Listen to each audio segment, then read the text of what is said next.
आपण पाहत आहात तेज किसान न्यूज, प्रखर विचारांचे एकमेव न्यूज नेटवर्क।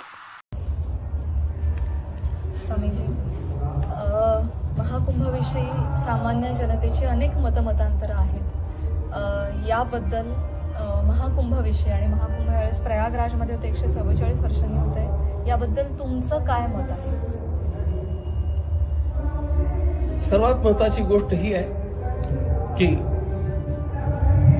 आपल्या शास्त्रामध्ये विशिष्ट मुहूर्तांचं महत्त्व असतं, विशिष्ट स्थळांचं महत्त्व असतं। एक गोष्ट विशिष्ट स्थळी केली तर त्याचं कित्येक पटीनं महत्त्व वाढतं। जसं शास्त्राप्रमाणे एक माळ जप कुठल्याही मंत्राचा आपल्या घरात केला तर एकपट फळ आहे, पण तोच एक माळ जप गाईच्या गोठ्यात बसून केला तर 10 माळांचं फळ मिळतं।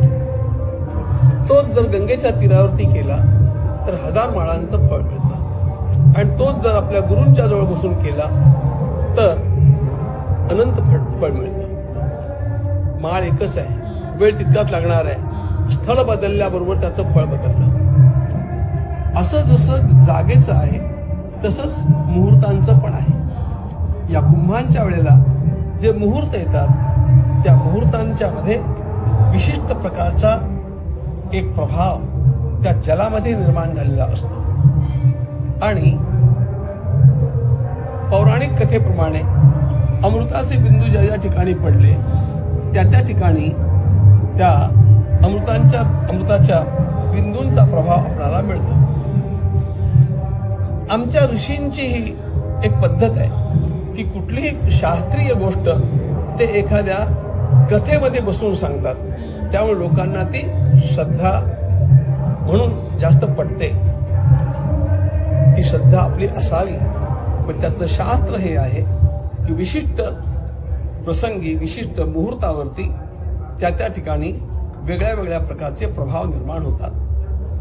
पण उदाहरण म्हणून सांगतो, दूध आपण रोजच पितो, पण कोजागिरीच्या रात्री चंद्राखाली दूध ठेवून नंतर त्या दुधाचं देवाला नैवेद्य करून प्राशन करणं याचं वेगळं महत्व आहे। हे जसं त्या कोजागिरीच्या रात्रीचं महत्व आहे ते आपल्याला कळतं, त्याप्रमाणे या कुंभाचंही महत्व आहे।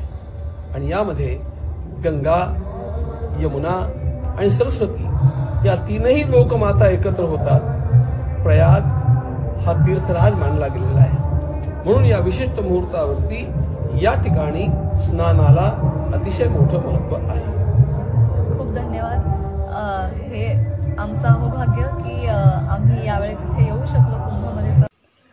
तेज किसान न्यूज चॅनलला लाईक करा, शेअर करा आणि सबस्क्राईब करा।